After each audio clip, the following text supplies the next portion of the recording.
There are moments in life when everything we hold dear seems to slip through our fingers. Maybe you've felt it too, the slow unraveling of something you thought was permanent. A relationship that once felt unbreakable, a home filled with decades of memories, a sense of certainty about the future. Then, one day, it's gone. And you are left standing in the aftermath, trying to make sense of it all. Loss is something we all experience, yet when it happens, it feels deeply personal, as if the universe has singled us out for suffering. It's easy to wonder why. Why does life take away the things we cherish? Why do the things we build, the people we love, the dreams we nurture, sometimes slip beyond our reach despite everything we do to hold on to them? Perhaps the most painful part is the feeling of powerlessness. The desperate need to rewind time, to fix what's broken, to cling tighter in the hope that sheer willpower can keep things from changing. But life, as we come to realize, does not work that way. The harder we grip, the more things seem to slip through our grasp. The more we fight against change, the more suffering we create for ourselves. There is a story about a man who fell into a river during a storm. The current was strong, and in his panic, he thrashed and struggled, trying desperately to swim against the tide. The more he fought, the more exhausted he became, until finally, he had no strength left. It was only when he surrendered, allowing the river to carry him, that he realized the current was not his enemy. It was guiding him all along. This is the lesson that many of us spend a lifetime learning, that sometimes, peace is not found in control, but in surrender. Letting go does not mean giving up, it means understanding that we were never meant to hold on so tightly in the first place. Tonight, I want to share a story with you. A story of a man who, like so many of us, tried to control the uncontrollable. A man who spent years believing that if he just did everything right, life would follow his plans. Until one day, it didn't. Until one day, everything changed. And in that moment, he had to face the truth we all must face sooner or later, that the things we cling to are never truly ours. And yet, in learning to let go, we discover something even greater. So stay with me.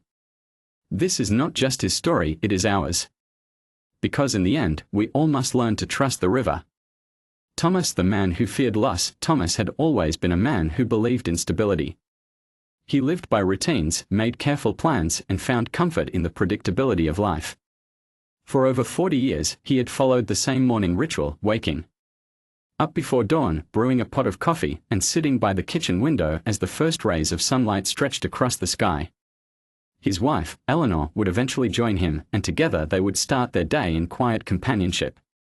It was in those moments, with the warmth of the coffee in his hands and the familiar presence of his wife beside him, that Thomas felt certain the world was exactly as it should be. Certainty was everything to him. He planned their finances meticulously, made lists for everything, and rarely left anything to chance. If something broke, he fixed it. If there was a problem, he found a solution. Life, in his mind, was something to be managed, controlled, and carefully preserved. He had spent his entire existence building a life that was steady, predictable, and secure. He did not take unnecessary risks, he avoided anything that could bring disruption, and above all, he clung to what he loved with a grip that refused to loosen. But life, as Thomas would come to learn, does not honor our need for permanence. One quiet morning, as he sat by the window waiting for Eleanor to join him, she never came. The silence that followed was heavier than anything he had ever known. It was the kind of silence that swallowed up certainty, that left nothing but a hollow ache in its place. Eleanor had passed in her sleep, and with her, all of Thomas's carefully laid plans began to crumble. At first, he refused to accept it. He left her chair at the table untouched, her belongings exactly where she had last placed them. The house remained a shrine to the life they had built together, as if by keeping everything the same, he could somehow freeze time and prevent the inevitable from fully sinking in. He convinced himself that if he could just hold on tightly enough, to the memories, to the routines, to the life they had shared, then maybe he wouldn't have to face what had happened. But time is indifferent to our resistance. The days passed, and with each one, the weight of his grief pressed harder against him. Friends and family reached out, but their words felt empty. How could they understand what it meant to lose the one person who had been his anchor? The world around him continued as if nothing had changed, yet for Thomas, everything had. And then came the fear. If life could take Eleanor away, what else could it take? He found himself guarding everything more fiercely: his home, his routines, his remaining connections. He became afraid of any change, any disruption, because deep down, he knew that change meant loss, and he was not ready to lose anything more. So he clung tighter, even as life kept pulling him forward. Even as he felt himself slipping further into loneliness. He did not yet realize that the very act of holding on was the thing keeping him from moving forward. That the tighter he grasped, the more he suffered. It would take another loss, one that would shake him even further, to finally show him what he had spent his entire life avoiding. The truth that nothing, no matter how tightly we hold on, is ever truly ours to keep. A fateful encounter. The teacup and the old monk. The air was crisp that afternoon, carrying the scent of fallen leaves and the distant promise of rain.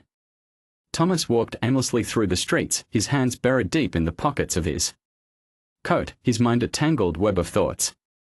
It had been months since Eleanor was gone, yet the weight of her absence pressed against his chest with the same unbearable heaviness. He had spent his days drifting between memories, clinging to the past as if it were the only thing keeping him from falling apart. He avoided places they used to go together, but that day, he found himself standing in front of a small tea shop, one Eleanor had loved. Something about the sight of it stopped him. Maybe it was the faint scent of jasmine drifting from the doorway. Or maybe it was the simple warmth emanating from within. Without thinking, he stepped inside. The shop was quiet, the soft murmur of voices blending with the gentle clinking of porcelain. An elderly man in a saffron robe sat alone at a corner table, his presence strangely serene. The man looked up, his eyes meeting Thomas's with a gaze that felt knowing, as if he had been expecting him. Thomas ordered a pot of tea and sat near the window, lost in thought. The pain inside him felt dull yet relentless, like the echo of a storm that had passed but left destruction in its wake. When the tea arrived, he reached for the delicate porcelain cup, his fingers stiff from the chill in the air. But as he lifted it, his grip faltered, and in an instant, the cup slipped from his hands, shattering against the wooden floor. A sharp gasp left his lips. His heart pounded as he bent down, hastily gathering the broken pieces, shame burning in his chest. "I'm so sorry," he muttered to the server, embarrassed by his clumsiness. From across the room, the old man in saffron robe spoke. His voice was calm, steady, yet it carried the weight of something deeper. "That cup was already broken." Thomas looked up, confused. "No. I just dropped it." The man smiled, shaking his head gently. "It was always going to break. From the moment it was made, its fate was sealed. The only question was when." Thomas frowned, struggling to grasp the meaning behind the words. The old man gestured to the seat across from him, inviting him to sit. Hesitantly, Thomas obeyed. "We suffer because we believe things are meant to last," the man continued, pouring himself a fresh cup of tea. "But nothing truly belongs to us. Not people, not places, not even time. Everything is like that cup, beautiful for a while, but destined to change." Thomas stared at the broken porcelain in his hands. Something about the simplicity of the words unsettled him. He wanted to argue, to insist that some things should last forever. But deep down, he knew the man was right. He had spent his whole life trying to hold on, terrified of losing the things he loved. Yet here he was, still losing them and suffering. Even more because of his refusal to let go. The old man sipped his tea, his eyes filled with quiet understanding. "When you learn to see the cup as already broken, you will cherish it more while it is still whole. And when it finally shatters, you will not grieve. You will simply appreciate that it existed at all." Thomas sat in silence, his fingers tracing the jagged edges of the shattered cup. He did not fully understand it yet, but something within him shifted, ever so slightly. For the first time in a long time, he felt the faintest whisper of relief. A new turn of events. Thomas lost his house. The wind howled outside, rattling the windows with a force that made the house tremble. Thomas sat in his armchair, staring at the flickering candle on the table, its flame dancing wildly in the draught sneaking through the old wooden walls. The storm had been relentless for hours, rain pounding against the roof like an angry tide. He had lived in this house for nearly 40 years. Every creaking floorboard, every faded photograph on the walls, every chipped piece of furniture held the weight of a lifetime. This was the home he and Eleanor had built together. It was more than bricks and wood. It was memory, love, and the last tangible piece of a life he was desperately trying to hold on to, but fate does not ask for permission before it takes. In the early hours of morning, the wind reached a deafening roar, and then, a crack, a groan. A deafening crash. The walls shuddered. Thomas barely had time to register what was happening before the ceiling in the back room gave way. The storm had claimed its first piece of his home. His heart pounded as he stumbled toward the wreckage. Rain pouring through the jagged hole where a roof once stood. Panic clawed at his chest. He had spent months holding on, trying to preserve the past, but now, nature itself was tearing it away from him. By the time the storm passed, the damage was undeniable. The roof was caved in, parts of the walls had collapsed, and the foundation was compromised. The house was no longer safe. The insurance adjusters came, shaking their heads, speaking in careful tones about irreparable damage. They told him what he already knew but could not bear to accept: he would have to leave. He stood in the wreckage, the air thick with the scent of wet wood and dust. His hands trembled as he ran his fingers over the ruined furniture, the water-damaged photographs, the remnants of a life that no longer existed as it once had. He thought of Eleanor, of the countless mornings they had shared in this very room, sipping coffee, talking about everything and nothing. He had lost her, and now he was losing this too. For the first time since her passing, he felt completely untethered. Without this house, where would he go? Who would he be? If he let this go, would there be anything left of the life they had built together? But then, a memory surfaced: the old man in the tea shop, his quiet voice echoing in his mind. That cup was already broken. Thomas closed his eyes, exhaling slowly. The house, like everything else, had never truly belonged to him. It had been borrowed time, a temporary gift. The walls had held their love, but love was not confined to walls. It had lived in the laughter, in the quiet conversations, in the moments that no storm could ever erase. For the first time, he let the thought settle without fighting it. Perhaps, just perhaps, losing this house was not the end. Perhaps it was an invitation to start again, to move forward, to finally, after all this time, let go. A journey to learn to let go. The day Thomas left his home for the last time, he did not look back. He told himself that looking back would only make it harder, that the memories he cherished were not in the walls of the house but in the life he had lived within them. And yet, as he walked down the familiar path, suitcase in hand, he felt a weight in his chest that he could not ignore. It was the same feeling he had carried since losing Eleanor, the feeling of being unmoored, drifting through a life that no longer felt like his own. 4 weeks after the storm, he had fought against the inevitable, clinging to the idea that somehow he could repair what had been broken. He had tried to convince the contractors to salvage the house, had pleaded with the insurance company to reconsider. But each conversation ended the same way, with the undeniable truth that no matter how much he wanted things to stay the same, they could not. He had spent his life believing that if he held on tightly enough, he could prevent loss, but now he saw the truth: his suffering did not come from the loss itself, but from his refusal to accept it. He moved into a small apartment on the other side of town, a place far removed from the streets he and Eleanor had once walked together. At first, it felt empty, foreign, like an unfinished chapter he had no desire to write. He avoided unpacking, leaving his boxes stacked against the walls, as if refusing to settle would somehow make this transition less real. But life, as always, moved forward with or without his permission. The morning still came, the day still stretched on, and slowly, he began to realize that his grief did not mean he had to stop living. One afternoon, he found himself wandering through the park near his new home. The air was crisp, the golden hues of autumn painting the trees in warm shades of amber and rust. He sat on a bench, watching the leaves detach from their branches, swirling gently before settling on the ground. There was no resistance, no struggle, only surrender to the natural order of things. He thought of the old monk in the tea shop. The way he had spoken of the broken cup as if its impermanence was not a tragedy, but simply a truth. For the first time, Thomas wondered what it would feel like to live that way, to embrace the changes instead of fearing them, to accept that life was not meant to be gripped with white-knuckled hands. He took a deep breath, allowing himself to sit with the thought instead of pushing it away. He realized he had spent so much time mourning what was gone that he had forgotten to notice what remained. He still had mornings filled with quiet reflection. still had the warmth of a good cup of coffee, still had the chance to find meaning in the days ahead. That night, when he returned home, he finally opened one of the boxes. He placed a single-framed photograph of Eleanor on the nightstand beside his bed. And as he looked at it, he did not feel the sharp sting of loss, but something softer, something closer to gratitude.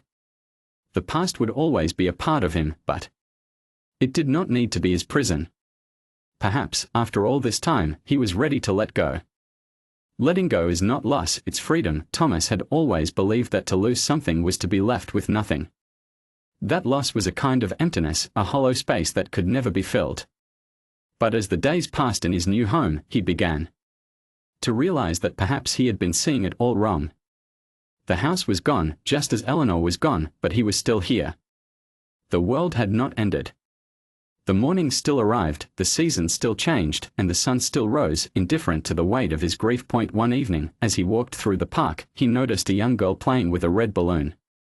She held it tightly, her small fingers wrapped around the string as if it were the most precious thing in the world. Her laughter filled the air as she twirled in circles, the balloon bobbing above her like a tiny moon. But then, in a single moment of distraction, her grip loosened. The balloon slipped from her hand and began to drift upward, carried by the wind. For a second, her face crumpled in despair.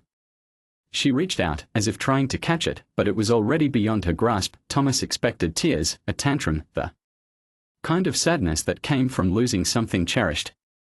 But instead, the girl simply watched. She followed the balloon with her eyes, her small hands now empty, her body still. And then, after a pause, she smiled. Not a smile of sadness, but of wonder. She tilted her head, as if admiring the way the balloon danced with the sky, and then she turned back to her game, laughing as she ran through the grass once more. Thomas stood frozen, watching her, feeling something shift deep within him.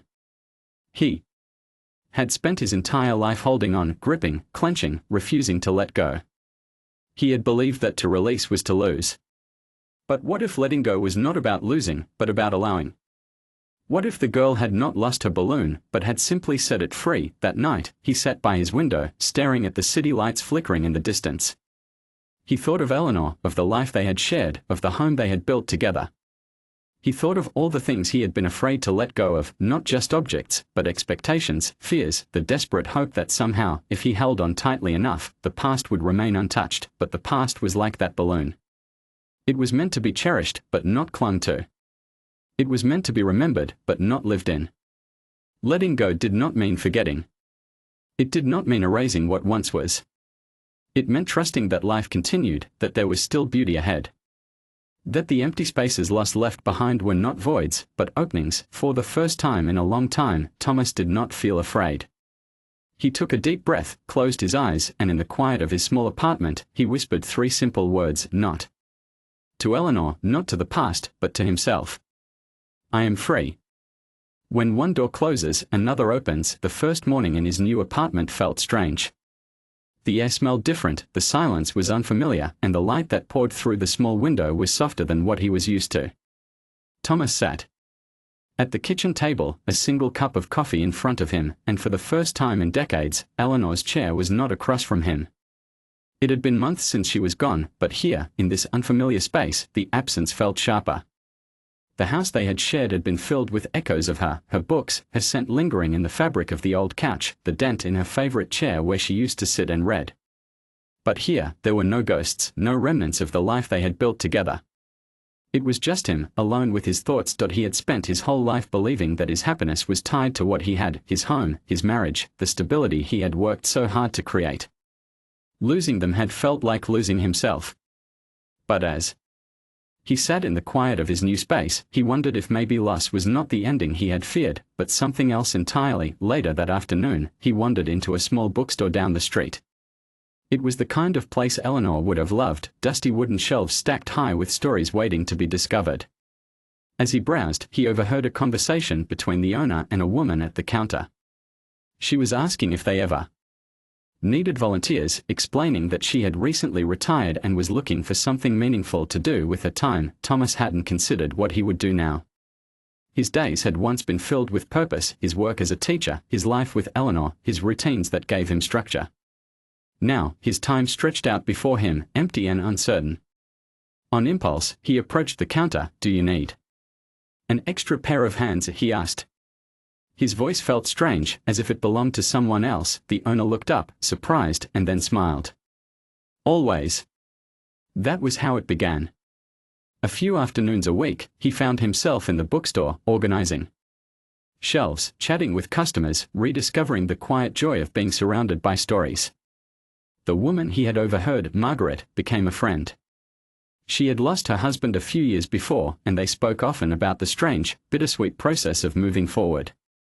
It was not a replacement for what had been lost, but it was something new, something unexpected. One evening, as he locked up the shop, he thought of his old house, of the life he had left behind. For so long, he had believed that losing it had closed the door to everything he had known. But standing there, in the cool autumn air, he realized something he had not understood before. That door had closed, yes. But in doing so, it had made room for another to open. And this time, he was ready to step through. Trust in life. What's yours will come. Thomas had spent most of his life believing that security came from control. He had mapped out his future, carefully planned for every possibility, and convinced himself that if he did everything right, life would follow his design. But standing at this point in his journey, after losing his wife, his home, and the life he had once known, he realized how little control he had ever truly had. Plans changed, people left, and life unfolded in ways he could never have predicted. He had spent years resisting this truth, believing that to surrender to uncertainty was to invite chaos. But now, as he walked through the quiet streets toward the bookstore, he wondered if perhaps the opposite was true.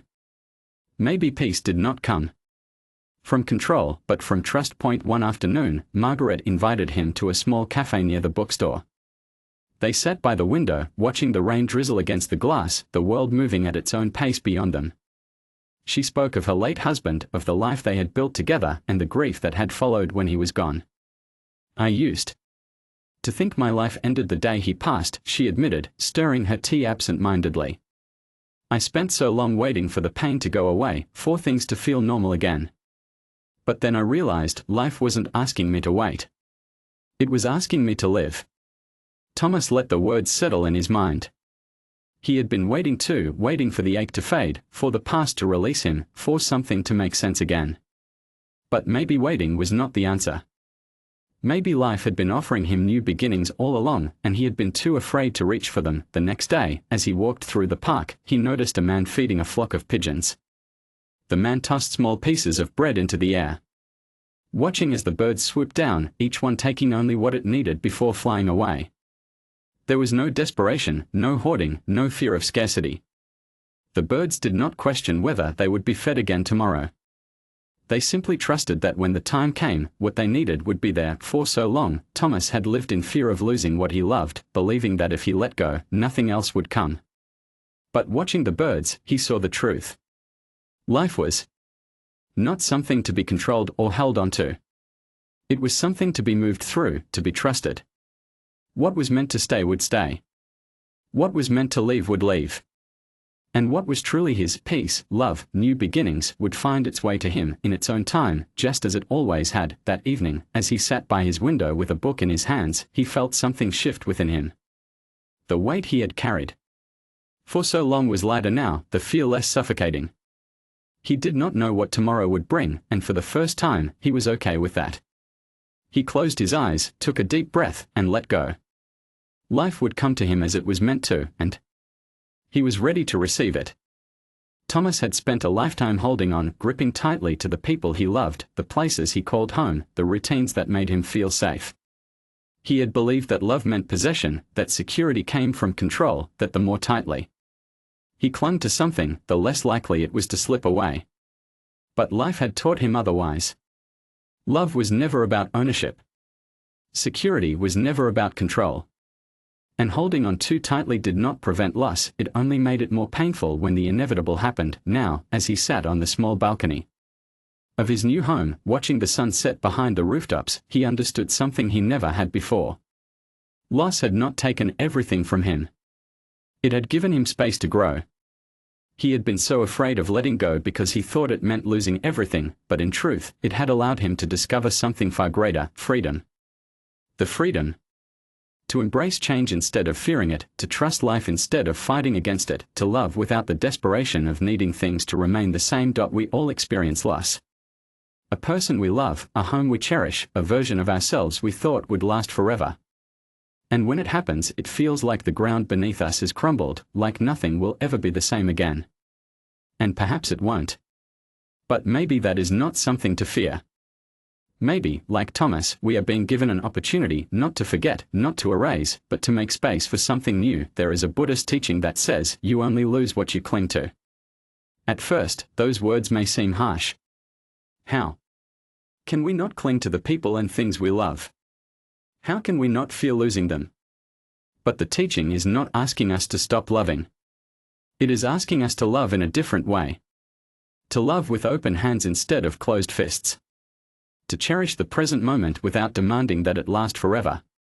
To trust that what is meant for us will stay, and what is not will leave, making room for something else, something we may not yet understand. So if you are holding on to something that is causing you pain, ask yourself, is it truly yours to keep?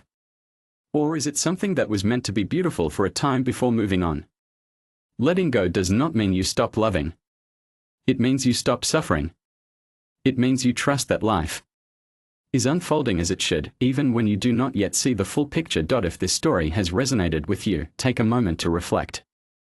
Have you ever lost something, only to later realize that it made space for something new? Share your thoughts in the comments. I would love to hear your stories. And if you wish to continue exploring the wisdom of Buddhist philosophy and the beauty of acceptance, consider subscribing to the channel. May you find peace in the knowledge that what is meant for you will come, and what is not will gently pass, leaving you lighter, freer, and ready for whatever comes next.